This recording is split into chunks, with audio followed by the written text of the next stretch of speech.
Ivla nang binabahagi na larawan si Sarah kasama ang kanyang asawang si Richard.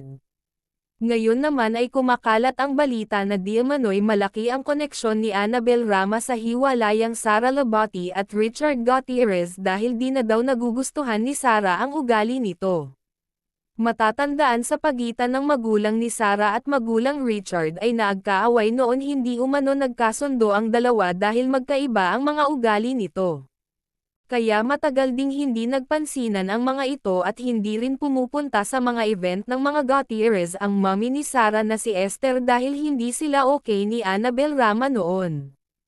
Binabato ngayon kay Annabel Rama ang paghihiwalay ng mag-asawang Sara at Richard dahil baka daw sobra na ang pakikialam nito sa pagsasama ng mag-asawa.